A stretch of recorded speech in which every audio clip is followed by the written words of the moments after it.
रनकपुर गांव की यह बात है। इसे वैसे तो सब गांव कहते थे, लेकिन यहाँ शहर जैसी सारी सुविधाएं उपलब्ध थी। अच्छे स्कूल, अच्छे अस्पताल, सिनेमा, अच्छी दुकानें, यहाँ सब कुछ था। यहाँ के लोग बड़े ही मेहनती और खुश मिजाज थे।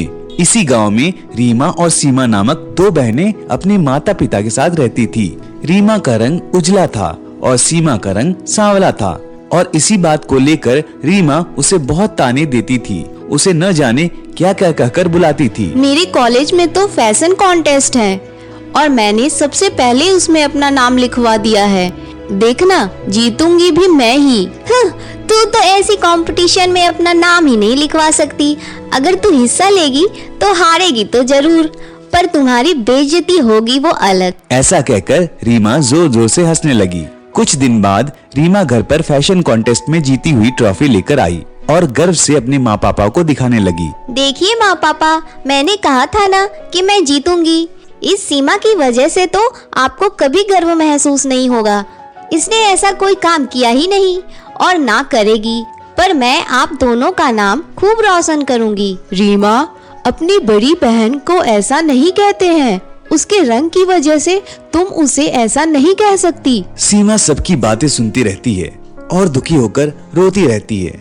और अब तो उसकी बहन रीमा के साथ साथ आस पड़ोस वाले भी सीमा के रंग का मजाक उड़ाते रहते हैं। सीमा बाजार में कुछ लेने जाती है, उस वक्त भी उसके पड़ोसी उसका मजाक उड़ाते हैं और उसके रंग के बारे में हंसी मजाक करते हैं। पता नहीं इससे कौन शादी करेगा पूरी जिंदगी। क्या इसके माता पिता इसे घर पे बिठा के रखेंगे क्या?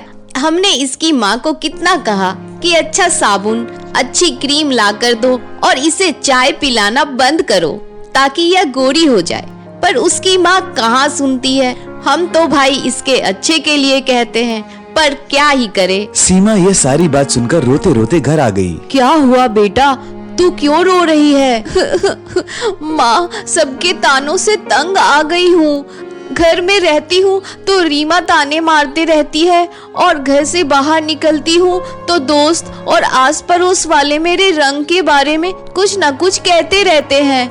मेरा रंग सांवला है, उसमें मेरी क्या गलती है माँ? ये सारी रचना तो ऊपर वाले ने ही बनाई है, तो सब मुझे क्यों दोष देते रहते हैं? सीमा की माँ उसे आश्वासन देती है और कहती है, तुम चिंता मत करो बेटा, तुम्हारा मन साफ है और साफ मन वालों के साथ सब अच्छा ही होता है।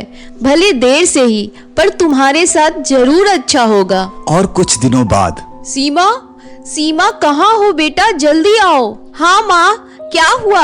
आप इतने खुश क्यों हो? खुश क्यों ना हो भला, आज शाम को तुझे लड़के वाले देखने आने वाले हैं, तो अच्छे से तैयार होना। वो नया वाला गुलाबी कुर्ता पहनना और हाँ, रीमा का वो महंगा वाला मेकअप भी लगाना। इसको देखने के लिए किसने हाँ कर दी माँ?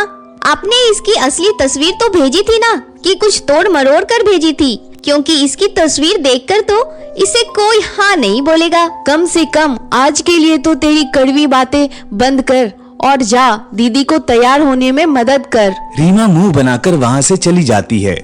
शाम को लड़के वाले सीमा को देखने आते हैं। सब लोग चाय नाश्ते के साथ साथ बातें करते हैं और लड़के वाले सीमा को बुलाने के लिए कहते हैं। जी, लड़की को तो बुलाइए ताकि लड़का और लड़की आपस में बात कर लें। सीमा की माँ रीमा और सीमा दोनों को आवाज लगाती है और रीमा सीमा को लेकर आती है, लेकिन लड़के वाले समझते हैं कि रीमा ही वो लड़की है जिसे वो देखने आए हैं।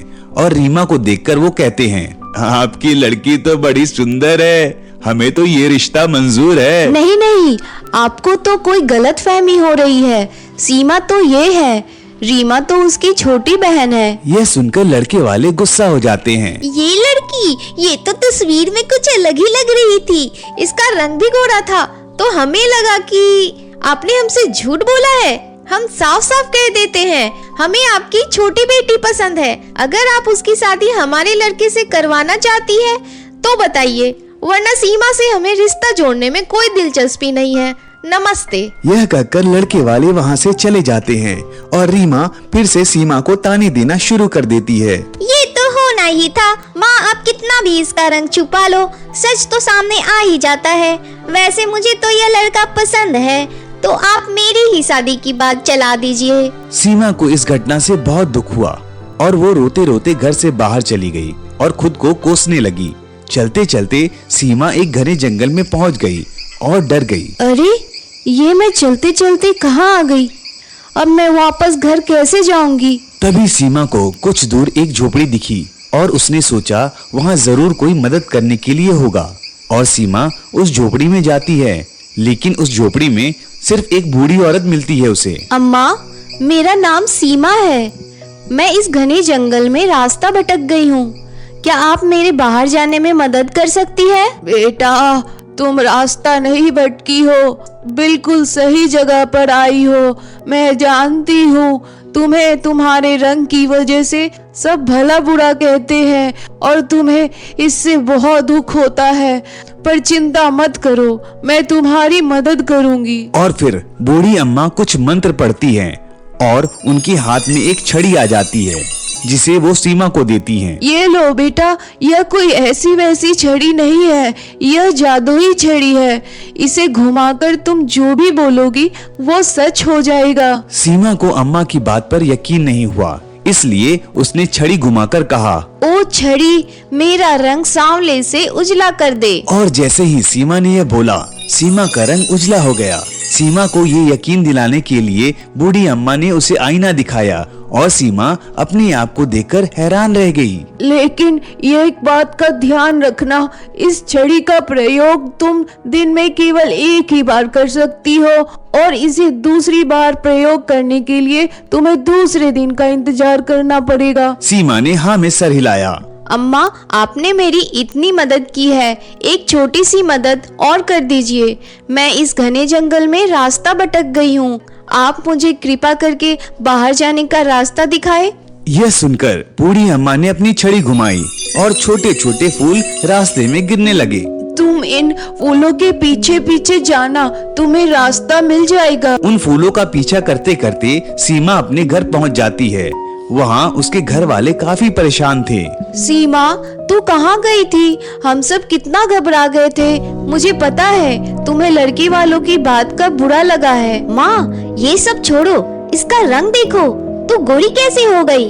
कोई क्रीम लगाया है क्या? सीमा ने रीमा का कोई जवाब नहीं दिया और अपने कमरे में चली गई। सबने मुझे मेरे रंग को लेकर बहुत चिढ़ाया है। मैं इन सबको सबक सिखा कर ही रहूंगी। दूसरे दिन सीमा ने वो जादुई छड़ी घुमाई और कहा, मेरी बहन रीमा के बाल हटा दो और उसे सांवली बना दो। और छड़ी ने ठीक वैसा ही किया। रीमा आईने में देखकर चीखती चिल्लाती रही और रोती रही। उसे समझ नहीं आया कि उसके साथ ये ऐसा क्यों हो गया। तीसरे दिन सीमा उन पड़ोसियों के पास गई। सीमा ने जादुई छड़ी घुमाई। इन दो पड़ोसन को बड़े गुब्बारे जितना मोटा कर दो। और छड़ी ने ठीक वैसा ही किया। वो दो पड़ोसन अब ना चल पा रही थी और ना बोल पा रही थी। सीमा ऐसा करके उन सब से बदला ले रही थी जिन्होंने उसे भला बुरा कहा था, और वो उस लड़की की माँ को सबक सिखाना चाहती थी जिसने उसके रंग की वजह से उसे ठुकरा दिया। सुबह सुबह सीमा उस लड़के के घर चली गई और बाहर खड़ी रही और लड़के की माँ का इंतजार करने लगी ताकि वो उन्हें सबक सिखा सके। तभी कुछ देर बाद लड़के की माँ घर से बाहर निकली और तुरंत सीमा ने जादुई छड़ी घुमाई और एक शब्द बोली। तब एक कुत्ता उसके पास आकर भौंकने लगा और उस वजह से सीमा के मुंह से लड़के की माँ के बदले निकला, माँ को बिल्ली बना दो। लेकिन सीमा ने देखा कि लड़के की माँ पर तो कोई असर नहीं हुआ और वो वैसी की वैसी है। सीमा गुस्सा होकर घर चली गई और उसने जो देखा उसे देखकर वो चौंक गई। सीमा की माँ एक बिल्ली बन चुकी थी। तब सीमा को पता लगा कि उससे बोलने में गलती हो गई है। अपनी माँ को ऐसा देखकर सीमा को बहुत दुख हो रहा था, लेकिन वो छड़ी का इस्तेमाल दिन में सिर्फ एक बार ही कर सकती थी, इसलिए सुबह तक रुकने के अलावा उसके पास कोई चारा नहीं था। सीमा खुद को ही कोसने लगी। मेरे बदले की भावना ने मेरी माँ को मुश्किल में डाल दिया। मुझे लोगों को अपने हिसाब से सजा नहीं देनी चाहिए थी और बड़ा दिल रखकर उन्हें माफ कर देना चाहिए था। उनकी वजह से मैंने अपनी अच्छाई खो दी और वो किया जो मुझे नहीं करना चाहिए था, लेकिन मैं सब कुछ ठीक कर दूंगी। दूसरी सुबह सबसे पहले सीमा ने उसकी छड़ी को घुमाया और कहा, मैंने जिन जिन पर जादू किया है उन्हें वापस पहले जैसा कर दो। और सीमा के इतना बोलते ही रीमा पहले जैसी हो गई। दो पड़ोसन भी पहले जैसी ही हो गई और सीमा की माँ फिर से इंसान के रूप में आ गई। अपनी माँ को देखकर सीमा उन्हें कसकर गले लगा लिया और रीमा ने सीमा से अपने बर्ताव के लिए माफी मांगी। हमें इस कहानी से यह सीख मिलती है कि हमें कभी भी किसी के रूप, रंग, कद या वजन का मजाक नहीं उड़ाना चाहिए, क्योंकि ये सब तो एक उम्र के बाद चला जाता है। भले ही कितना अच्छा रूप हो, एक उम्र के बाद वह भी ढल जाता है। मायने रखता है तो इंसान का दिल और इंसान का स्वभाव, जो कभी भी उम्र के साथ ढलता नहीं है। एक और बात, दूसरों की बुराई की वजह से हमें कभी भी अपनी अच्छाई नहीं छोड़नी चाहिए, क्योंकि जो अच्छा है वो हमेशा सच्चा है। ये कहानी आपको कैसी लगी कमेंट करके जरूर बताइएगा।